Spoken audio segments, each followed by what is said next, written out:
appreciate that. See a lot of folks standing and a lot of cheers available.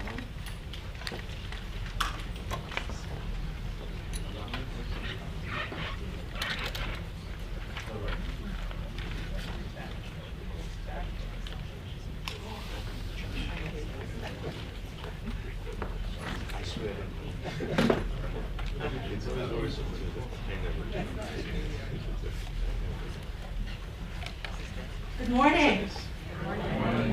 My name is Marjorie. I am the Deputy Executive Director of JobsFirstNYC. Thank you for joining us here this morning for this most exciting, I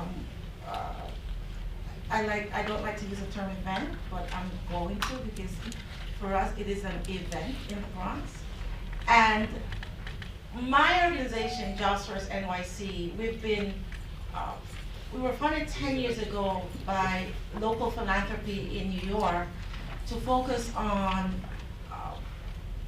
creating and fostering conditions that will help young adults throughout New York City gain access to employment, to work with employers to help employers to understand that there are a lot of young talent right where you are, right in your neighborhood, right in the schools around you and the colleges around you, the nonprofits around you, that can help you source your talent that is cost efficient. We're in the Bronx, because we've been working in the Bronx for almost 10 years with several nonprofits and the college here, several employers here around how to build out the type of relationship that will begin to build a robust Bronx talent pipeline. And that's why we're here today. We're here today to talk about how do we do that, who's doing it, and if you're not doing it, how can you start doing it? And so the Bronx is the third populous borough, I believe, I'm correct, right, Elizabeth? I don't want to be wrong about the Bronx.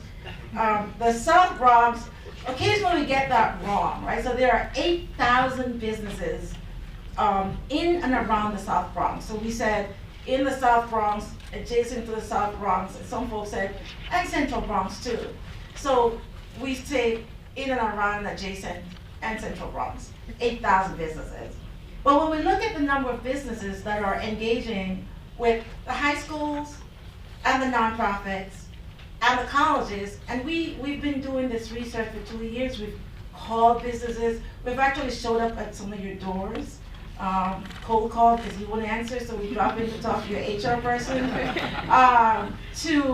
to ask, are you working with your high schools and your colleges and your nonprofit to source your talent?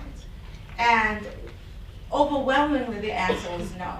And that's why we're here today, because we want to help you to understand that almost anything that you're looking for, any talent that you're looking for, is actually here in the Bronx.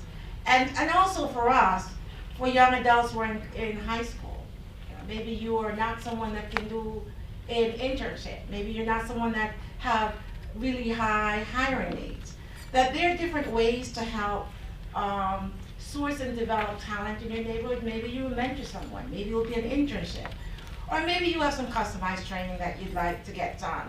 And you're a small business and you can afford to pay for it, right? So part of what we hope you'll learn today from being here is how you can access a range of talent development opportunities that will help to source your local need, while also help a young Bronx person gain the type of experience and mentoring and exposure that will help them make some good career choices down the road. So that's why we're here today. I'm going to turn it over now to our partner, Elizabeth Clay Roy with South Bronx Rising Together.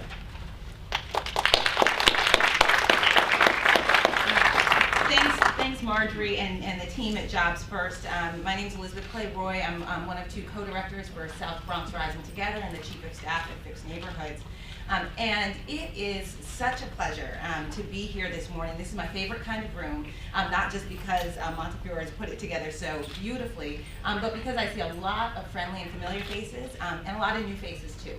And at South Bronx Rising Together, which is a cradle to college and career partnership, seeking to improve youth outcomes in the South Bronx, seeing new faces and seeing returning friends is at the core of how we make impact. We are not a direct service organization, but South Bronx Rising Together is a partnership that includes over 150 cross-sector partners, schools, government agencies, community-based organizations, large and small, businesses, healthcare providers, and others. All of whom know we have a role to play, and a unique and distinct role to play in supporting youth success and making sure that every young person in the South Bronx is able to reach his or her potential. And so that brings us naturally to this type of conversation and to deepening our partnership with JobsFirstNYC and many of you in the room, because we are working with schools who are eager to bring more career skills and career exploration into the classroom, and we want to help bridge and support employers in working with them to do that. We pilot new initiatives around internships and summer youth career launch, and making sure that young people get their foot on the ladder of the job market. And we do that in partnership with organizations like Fix Neighborhoods and Children's Aid and Bronx Works, who have been engaged in that work for many years, and also with the support of DYCD, a tremendous collaborator on the government side, who is willing to see new things tried and hear about how things go and see what can be brought into the full program. And so we also, at our core, seek to improve the quality of everybody's practice. And so many workforce providers are a part of our network and are not only looking to prove that what they do is the best, but to find ways to share how what they do and what works for them can be shared across the South Bronx to improve outcomes for more and more young people.